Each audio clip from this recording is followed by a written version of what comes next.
What is going on? How has Russia been this lucky? Well, it hasn't. This isn't luck. This is what happens when you take a pandemic seriously and early, rather than, as in Europe, avoid doing anything until it's too late. Thanks to swift measures we've taken in advance at both federal and regional levels in the first weeks of the worldwide epidemic outbreak, we managed to restrain the massive, and I would like to emphasize that, massive infiltration and spread of the disease in Russia. This isn't a declaration of victory.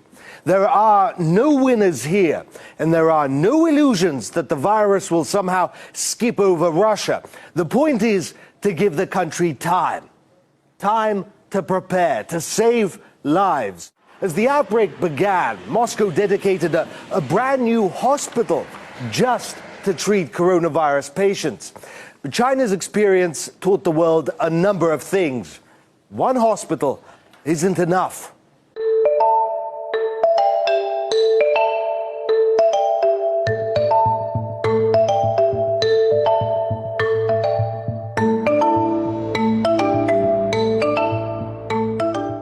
Authorities in Moscow are trying to follow in the dragon's footsteps. A China-style hospital is being erected just outside of Moscow, not for lack of beds now, but to make sure that there isn't a lack tomorrow. The plan is for a hospital town with its own sewer system, water filtration systems, and its own little countryside, an exclusion zone. At first, Europe did almost nothing to limit the spread.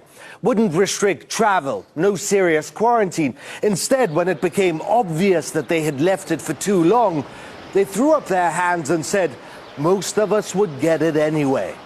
Now that the citizens are angry, demanding answers, they admit that they mishandled it.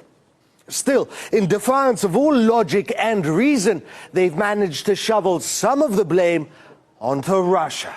We noticed that there was pickup in amount of disinformation fed from outside of the EU, among others also from Russia or from providers which are based in Russia or linked somehow to pro-Kremlin sources. They allege a Russian government-backed disinformation campaign based on 80 internet memes, which they won't show us, over the course of 2 months, which is about one piece of disinformation a day. For comparison, I get about 15 chain texts from my grandmother every day detailing a new magical cure for the coronavirus and its extraterrestrial origins.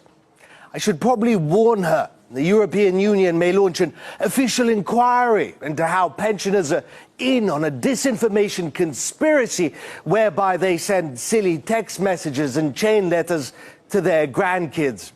Or we could call it what it is: incompetent European bureaucrats who bungled an epidemic, allowed thousands to needlessly die, are now looking for a scapegoat.